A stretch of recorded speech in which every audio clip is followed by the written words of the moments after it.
Never stop reading Bible. Welcome to the Deep Dive. Today we're really getting into Jeremiah chapters 49 and 50, our mission, to unpack how divine judgment and surprising restoration play out in these prophecies. Okay, let's start with Jeremiah 49. It jumps right into God's judgment, but interestingly not on Israel initially. Instead, it focuses on Israel's neighbors, Ammon, Edom, Damascus, others. So why them? What's going on there? That's a great question. These nations weren't just, dots on a map. They had deep ties with Israel, political, social, sometimes family ties even.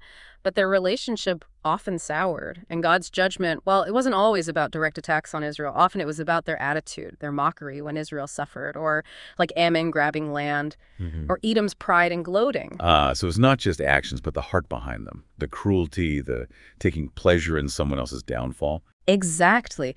God saw that hostility towards his people as hostility towards himself. So the judgments against Ammon, Edom, Damascus, Elam, they weren't random. They were a clear sign of God's ongoing watch over Israel, holding these nations accountable for their malice. That really paints a picture of a justice that sees more than just, military might or politics. It's about morality on a national scale. Precisely. It shows no nation is beyond accountability. Okay, now here's where it gets really interesting, doesn't it? Jeremiah chapter 50. The lens shifts dramatically. It focuses on Babylon, the superpower God actually used to judge others, including Israel. Suddenly, Babylon itself is facing judgment. What happened? Why the reversal for this mighty empire? It's a powerful moment. It underlines God's ultimate sovereignty. No empire's too big to fall. The prophecy says Babylon's own gods, like Bel and Marduk, the ones they trusted, they'd be powerless, put to shame. Wow, striking at their spiritual foundation. Right. Imagine for a people who believed their gods gave them victory, seeing them declared useless against Israel's God. But what was Babylon's specific sin? God used them, so why the judgment now?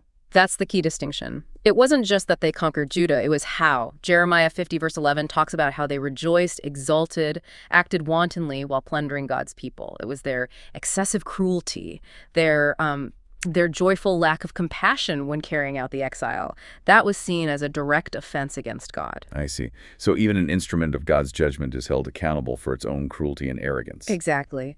And the judgment described is total devastation. A nation from the north wiping them out, turning Babylon into a wasteland. It's a stark warning about pride and cruelty. Power doesn't excuse behavior. A really sobering thought. Okay, so judgment on the neighbors, judgment on the mighty Babylon. What does this mean for Israel then? They're still in exile at this point. And this is the crucial pivot to hope. Babylon's fall isn't just retribution, it's directly linked to Israel's restoration. God punishes Babylon in order to bring his people back. That's stated quite clearly. Really? So the judgment serves a redemptive purpose for Israel? Absolutely. Jeremiah 50, verses 17 to 19, promise that God will bring Israel back like a scattered flock returning to rich pastures, Carmel, Bashan, symbols of peace and plenty. It's about returning them to their land, restoring their fortunes, and importantly, forgiving their sins too, as verse 20 mentions. A full restoration, physical and spiritual. So it's faithfulness in action. Even after judgment and exile, God's plan for his people doesn't end. It leads back to flourishing. That's the heart of it. It shows that God's justice and his faithfulness are intertwined. Judgment opens the door for redemption according to his promises. Even when things look bleakest, his ultimate aim for his covenant people is restoration and renewed relationship. This deep dive was made possible by The Center Studio.